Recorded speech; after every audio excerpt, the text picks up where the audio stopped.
Welcome to the Bible Feed podcast, a place for conversations about the Bible and faith in the modern world, where ordinary people come together to help each other understand the Bible better. Let's get started.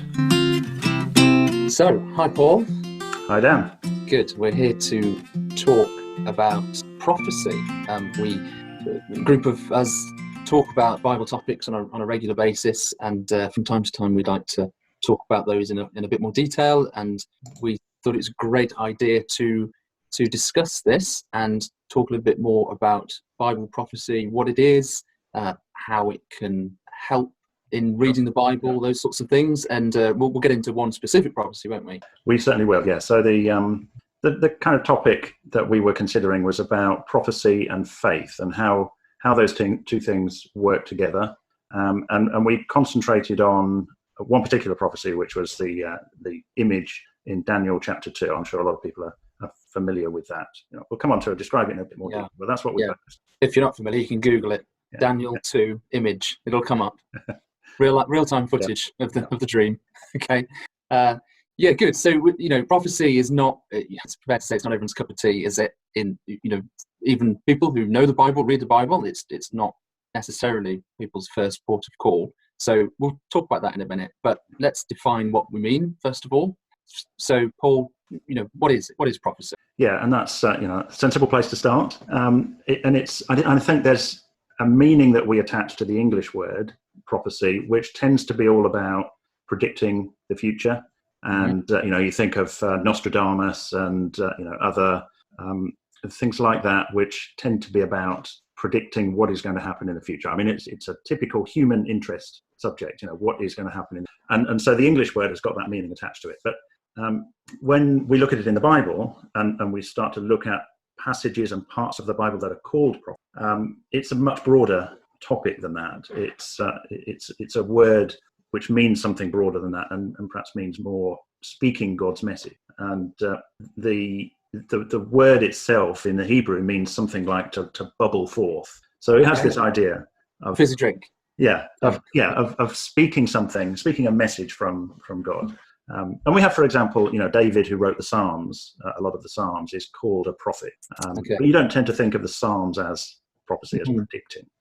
There are some aspects of prediction of Jesus in there, but it's a much broader term than just predicting what's going to happen in the future. Yeah, that's interesting. I was going to say, because the section of the Hebrew Bible in the sort of traditional Jewish order called the prophets, it includes a lot of the books that we would call history books, isn't it? So the narratives, Joshua and Kings, and so on. Prophets. The prophets is more the collection of writings written by the prophets who are writing or talking on God's behalf. But interesting you say David as well, because he's the sort of the figurehead behind the book of Psalms, which is in the other section, the writings. So prophets is very broad then, isn't it? Yeah, and then I suppose Moses is called a prophet.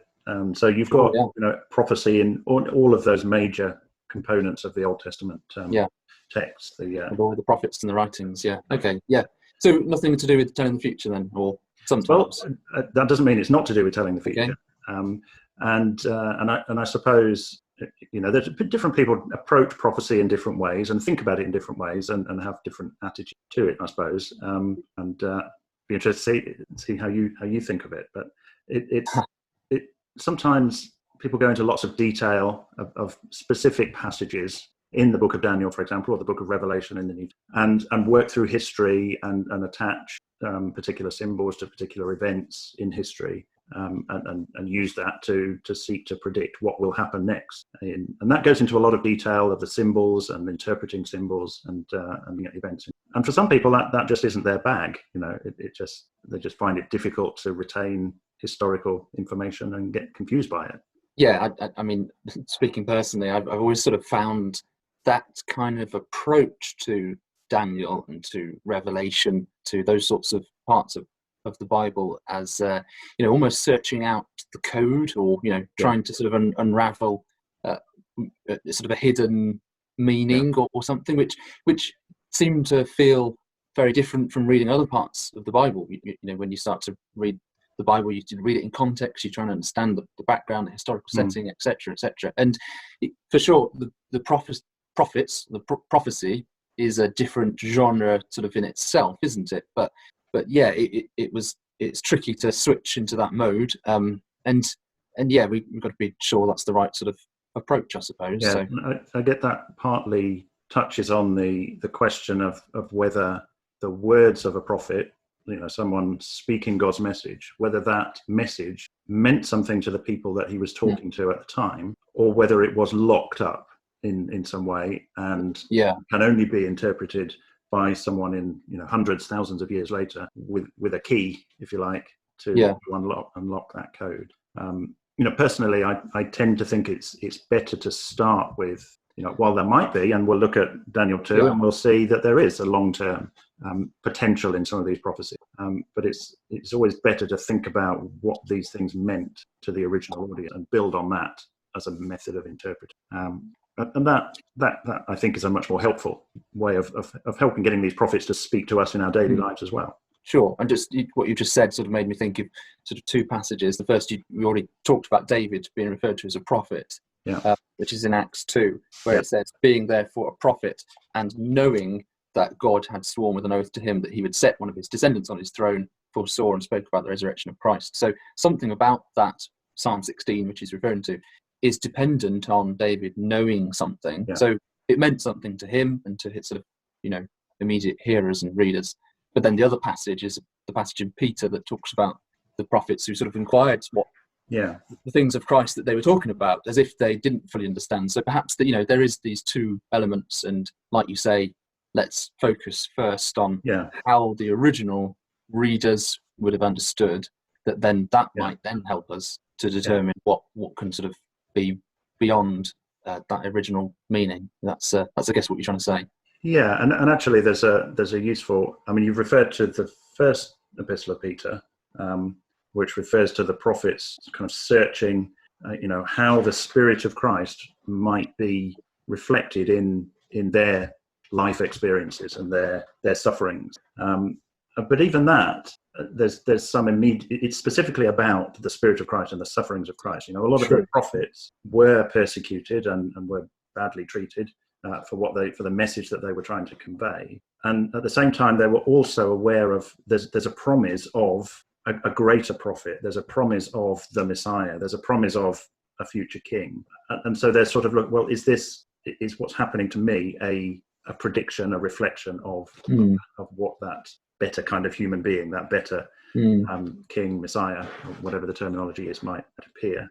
And just perhaps continuing on that thought in the second epistle of Peter, and the first chapter, we have the Apostle Peter there talking about, and I'm looking at verse 16, he says, we did not follow cleverly devised myths when we made known to you the power and the coming of our Lord Jesus Christ. We were eyewitnesses of his majesty. And he's probably talking about the transfiguration when Peter, James and John saw Jesus kind of transformed into a glorious appearance on Mount Hermon. And he talks about this in verse 17, when he received honor and glory from God the Father, the voice was borne to him by the majestic glory, this is my beloved Son. And then he says in verse 19, and so we have the prophetic word more fully confirmed, to which you will do well to pay attention as to a lamp shining in a dark place. So Peter's kind of saying, I've seen Jesus, and I'm witnessing to having seen Jesus in glory. And knowing that now more fully confirms a lot of the words of the prophets from the past. And we have those words now more fully confirmed because we know about Jesus now. We've seen Jesus and we know who this Messiah is, and that aspect. And this does come through in this Daniel chapter 2 vision that we'll talk about in a minute. So that kind of takes us through, I guess, from the prophets that were looking how their life experience might predict those things, and then now Peter saying we've seen it, and those prophetic words are more fully confirmed as a result. And it was about Jesus. Yeah. Okay. Yeah. So that's sort of how predictive prophecy can be. Both have meaning for the people there at the time, and how it can then be fulfilled later in Jesus, as it were. Yeah. I suppose. I don't know if we're going to come on to this in Daniel, but are there examples of of prophecies, what its purpose is for the people at the time, or what? Yeah, and this sort of the key issue that we were addressing in our discussion of this topic was, is prophecy something that leads to faith, or is it the other way around? Does faith come first? And that's sort of understanding, well, what's the purpose of prophecy? If prophecy is just about predicting something that's going to happen in the future, and then when you see that thing happen, that's what gives you faith. Or is it the other way around, that you need to have faith first in order to see something as prophecy? Okay, yeah. I suppose the first one, it would also be not purely you see prophecy and then it happens to give you faith, but you could see a prophecy that you then see that has also happened since, that then could give faith, and as well, isn't it? That's probably a similar. So the question is, what's the point of this? Is it something to generate a faith in someone, or is it someone already believing that can then take these words as prophetic and therefore from God and a message to them to do something? And I think we'll see, to kind of fudge the answer to the question, I suppose, I think we'll see both. I think we'll see prophecy achieving both things, to some degree.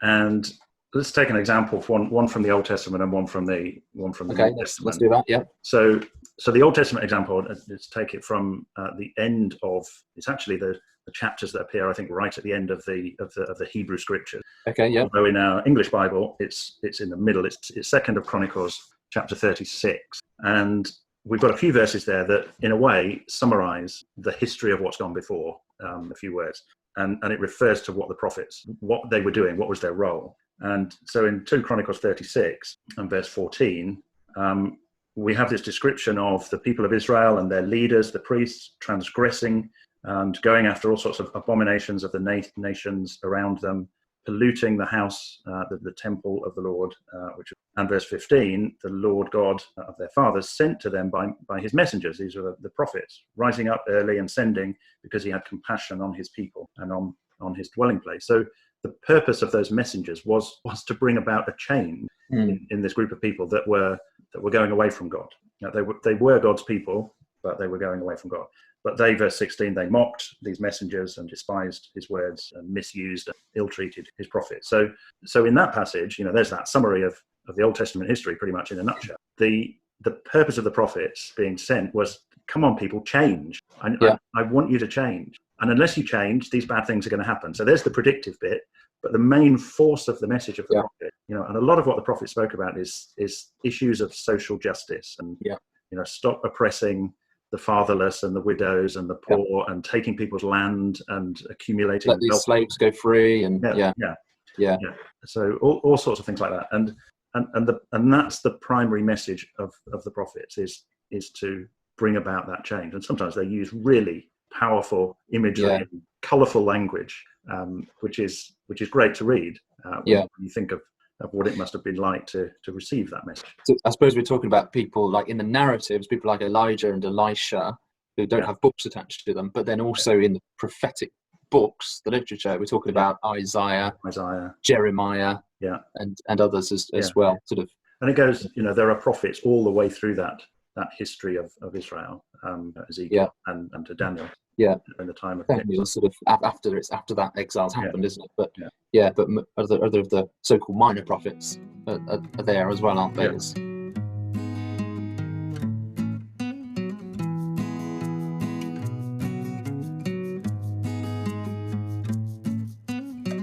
So that was the Old Testament example. The New Testament example is the Book of Revelation. So the Old Testament example, those prophets, the predictions they're making, in general, they don't want to happen. They're saying, look, this terrible judgment's going to happen, but we want you to change. That's the whole point of it, isn't it? Yeah. Okay. Good. And I guess you could argue in certain periods of time there was a Reformation. Maybe Hezekiah and Josiah, and maybe it didn't happen. At that time, but it happened later. Maybe. Well, that's the storyline of the Book of Jonah, isn't it? Actually, the storyline of a Gentile city receiving the word of a prophet who hardly says anything, and yet they repent far greater than the people of Israel do. So that whole narrative constructed to sort of shake Israel and Judah into, look, this is how you should be reacting. Good. Okay, so Old Testament, we've looked at that. Give us your New Testament example. Yeah, so New Testament, Book of Revelation is probably the book that jumps out of the New Testament as having the prophecy label attached to it. And it's all very clear, isn't it? It's an interesting book to study. So Revelation chapter 1 and verse 3 says, "Blessed is he that reads and they that hear the words of this prophecy and keep those things that are written in this prophecy." And so, the instruction right at the beginning is hear this, and the word sort of means read, hear it read aloud. So, which is how people would have heard this in the first century, and keep it and do something, keep the things that are written. So it's right at the beginning of that. It's hear this and let it affect you in some way. Yeah, do something about it. So it affects what you go away and do the rest of your life. And in very brief summary, the message is basically don't give allegiance to human powers like the Roman emperor, but give allegiance to Christ and to God. Yeah, and that's what all the dragon and the beast and the okay. That's for another time. It certainly is. Yeah, but it's again, it's easy to get drawn into those symbols and think this symbol means that, this symbol means that, but and lose sight of that. The purpose of it is for someone to do something with it, and so that's what we have to try and derive from. Okay. Good. Okay. So purpose of it seems, even if it's got some kind of prediction element attached to it, the purpose is to penetrate into human behavior. That's effectively what it is. A word from God, a message from God, God's message to try and effect a change, really, isn't it? Is there anything else about the purpose, who it's for, or anything else that you think? Yeah, I mean, we'll come on now, I think, to think about how it. We've spoken mostly about how it affects the immediate hearers and to them about making a change. But we'll come on to the prediction of people as well. It's probably worth just noting, because it is so clear in the terms that it says in when Paul writes to the Corinthians in his first epistle. He talks about, let me just look this up from the ESC. So 1 Corinthians 14 and 22. So he's talking about various things that people are able to do with gifts of the Holy Spirit, like speak in tongues or prophesy. One of them is the gift of prophecy. And he says in verse 22, thus tongues, so speaking in foreign languages, are a sign, not for believers, but for the unbelievers. So it's for going out and talking to people who speak those languages.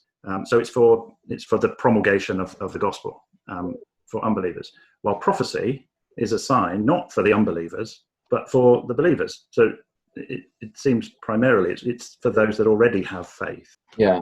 And it's something for them, an encouragement, a warning, and so on. So okay, word from God to believers is prophecy. That's kind of what we're seeing. Yeah. But let's should we sketch out Daniel 2? Is that what we want to do next? Yeah. So while I think it's fair to say that the main thrust and force of prophetic writing and speaking is for that kind of do something about it, do something with your life kind of purpose. There are occasions when it speaks about the longer term, the broader storyline, the broader narrative and sweep of God's purpose. And I think in Daniel chapter 2, we do have an example of that. And in a sense, that can, because we can look back and see how it was fulfilled, and that can maybe lead to faith in someone that didn't have a faith. So it can serve that purpose as well. So Daniel 2 is this occasion when the king of Babylon, in this magnificent city of Babylon, which is where Daniel was, who was a Jewish exile, who had been taken captive and moved to the city of Babylon. This king of Babylon, Nebuchadnezzar, saw this dream, which disturbed him, desperately wanted to understand the significance of it. Turns out it was, in the narrative, it's a dream from God. But King Nebuchadnezzar is not stupid. He realizes that a lot of his dream interpreters around him might be just making things up when he tells them about his dreams. So he kind of makes it a little bit harder for them and says, you tell me what I dreamt, and then the interpretation, then I'll know you've got it. Yeah, because he'll know that there's something divine going on. Yeah. And he throws in a threat of death if they fail to do it as well. So as you do when you're king. So the stakes are quite high. And Daniel is in that group of wise men and counselors in the court of the king of Babylon. He prays to God, and the chapter then tells us that he received explanation of the vision and the interpretation from God. And he goes on to describe to the king his dream, which is of a statue which is made up of different metals. So it has a head of gold, it has a chest and arms of silver, belly and thighs of bronze, legs of iron, feet of a mixture of iron and clay. And this wasn't just a nice dream, was it? It says it was frightening. Its appearance was frightening. This was a nightmare, this was, wasn't it? Yes. You know, I don't know, I like to imagine the image moving somehow. I mean, it probably wasn't, but you know, weird things happen in dreams, don't they? So it terrified him. This didn't it? And yes, you can. And the sense of the language at the beginning of Daniel 2 is that he maybe this was troubling him all night. This wasn't fell asleep for half an hour, had a dream, and woke up. This a recurring nightmare, sort of a recurring thing through the night. So it left its impression on him. But that wasn't the end of the vision, because he then saw a stone that was cut out and without hands, and that struck the image on the feet, toppled it, kind of ground it up, and then this stone grew to be a mountain. As it does. Yeah. Good. So so that's Daniel explaining the dream to the king, and he then goes on to explain the interpretation of it, and it starts off quite straightforward, because essentially he says, "You, O king," and he explains how mighty and wonderful he is.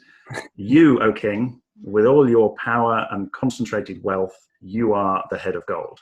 Okay. So that's pretty clear, and that's not that's there and then in front of it. Not prediction. No, it's not prediction. Prophecy. Correct. Yeah. Okay. Thank you for the semantic correction. So word for a message from God. You are this head of gold, prophetic message, but not predictive, because he's right there. Yeah, and then he goes on, and it's quite short explanation. It says basically, after you, another kingdom will arise. Okay. And that'll be inferior, and after that, another one will arise. In the dream. That's the chest and arms of silver. Okay, yeah, so it's going through the metals. Yeah, so it's going down the image from the head to the chest and arms of silver, then the belly and thighs of another kingdom. It says another kingdom that will have rule over all the earth. Okay. And there's these legs of iron. There's a great, terrible fourth king. Okay. And then this mixture. A messy kingdom. And it's it's pretty easy to actually trace through the history of the rise and fall of major empires, and see that the silver is the Medes and the Persians. Silver seems appropriate because they taxed their empire with silver coinage, and it was made up of Medes and Persians, so two arms. It kind of fits quite nicely. And then you have the bronze, the brazen-coated Greeks. They're the next major power in the Middle East, and again that splits into a sort of north and south. The Seleucid portion in what is Turkey today, and the Ptolemaic portion, which was in Egypt today, what is Egypt today. And then you move into the legs, and after the Greeks, you have the Roman power, and that has two legs. There was an Eastern and a Western Roman. So it all seems to flow pretty nicely through history. So that's history as we now know it. Yeah, but was future. Yeah. To the storyline in Daniel. Yeah. So you definitely have something here which projects into the future, well beyond the lifetime of Daniel and the king of Babylon that he was explaining this to. And you can kind of understand why the king of Babylon might have been interested in this, because he's built this great empire. He's going to think, well, I'm not going to live forever. What's going to come afterwards? And this is sort of so it does go well beyond the lifetime of Daniel, king of Babylon.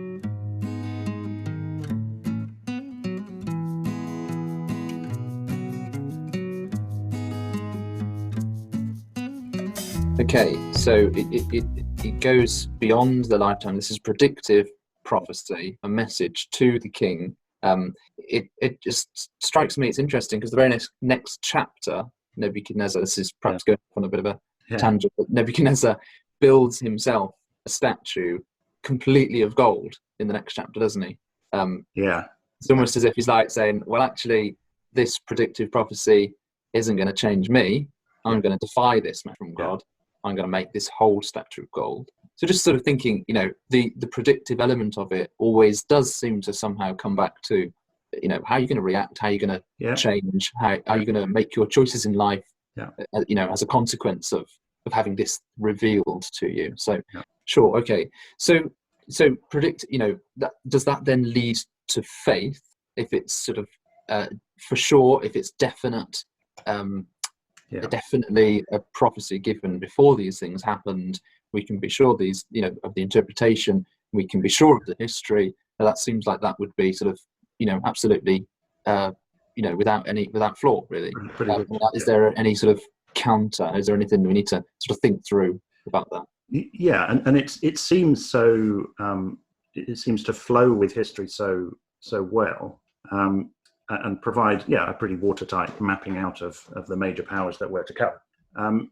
But it's fair to say that there are there's a body of opinion and of scholars of the text of the Bible who aren't necessarily coming at it from a point of view of there being a God and it being a revelation from God, who approach it in a different way, and there are two things that they do which changes the positioning of the book of Daniel, if you like. So if Daniel chapter 2 is not predictive prophecy, then two other things need to change. One is that it wasn't a piece of writing produced in the 6th century BC, which is when Daniel was supposed to have lived. And some scholars move it to about the 2nd century. Sure. Yeah. 400 years later. So maybe it's someone writing this, making it up, Yeah. writing it after the supposed event had happened. And okay. Sort of pseudepigraphical. Yeah. Term that's used. So that's one thing that would need to be done. The second thing that would need to be done is to change the interpretation of those stages of the image, the metals of the image. So rather than if the book was written around about the 2nd century BC, it's put around about 167 BC.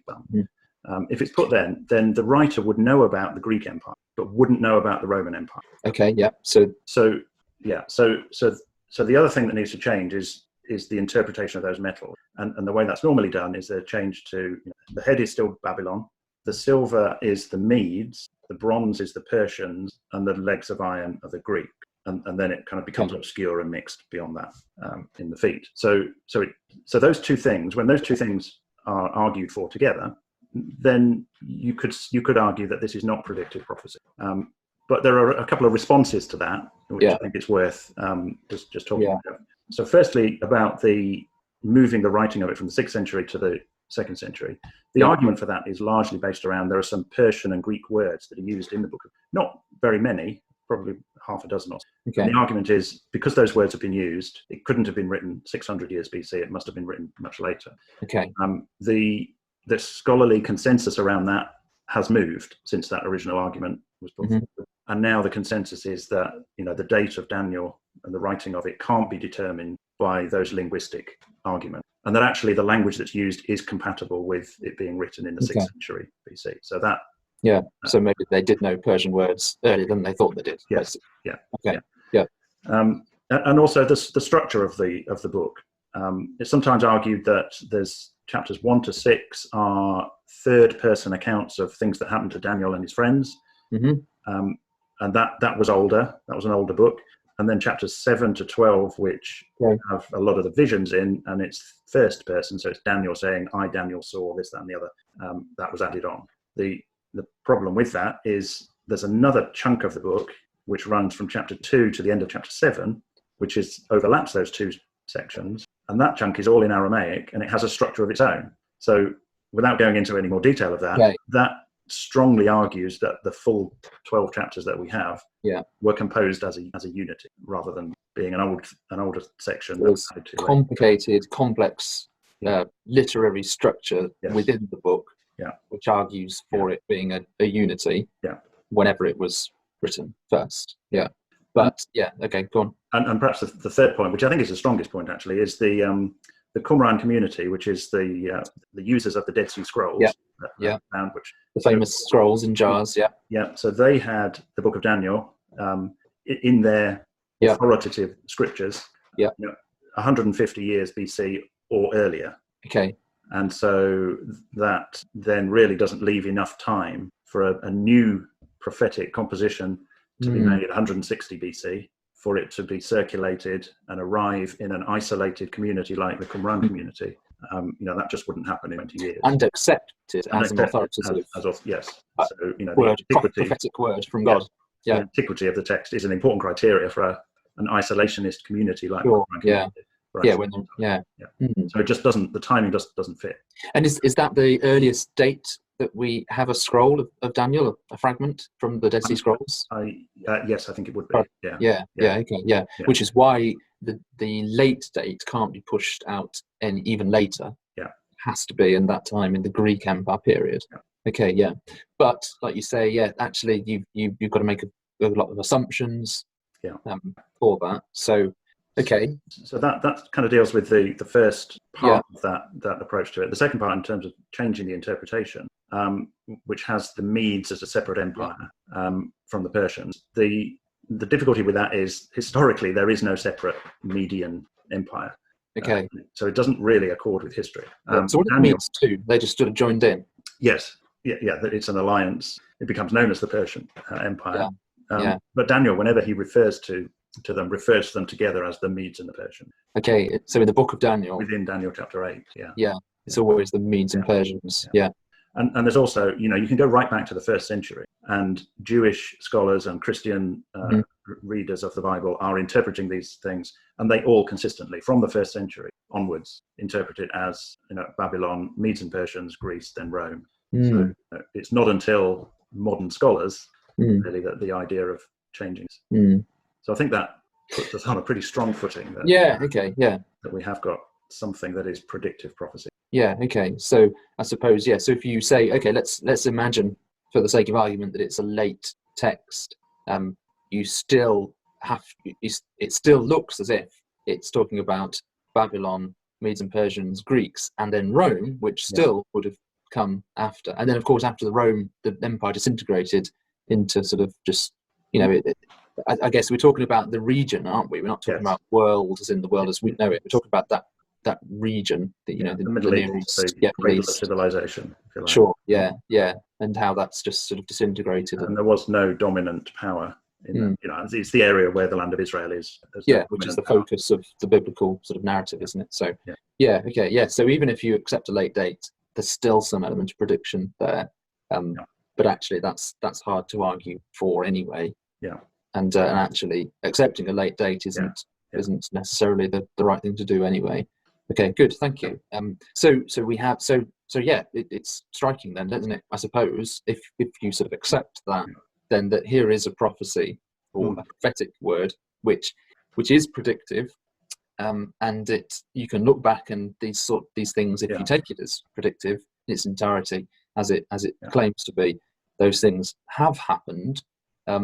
So that's pretty powerful, isn't it? I suppose that could lead to faith in that sense. I suppose maybe just to round off that point, because the vision finished with this stone, which appears out of nowhere. It hasn't come from a human source. That's the implication of that description, and it strikes the image. And we think about that passage we looked at in Peter. So he's saying, I've seen Jesus. I've been a witness to Jesus in his glory and in his resurrection, and that has more fully confirmed the prophetic word. And now, and Jesus is often likened to a stone, the chief cornerstone, and so on. And so now we've got, from our perspective, the word more fully confirmed, if you like, because this stone is Jesus, and we know now that that's Jesus.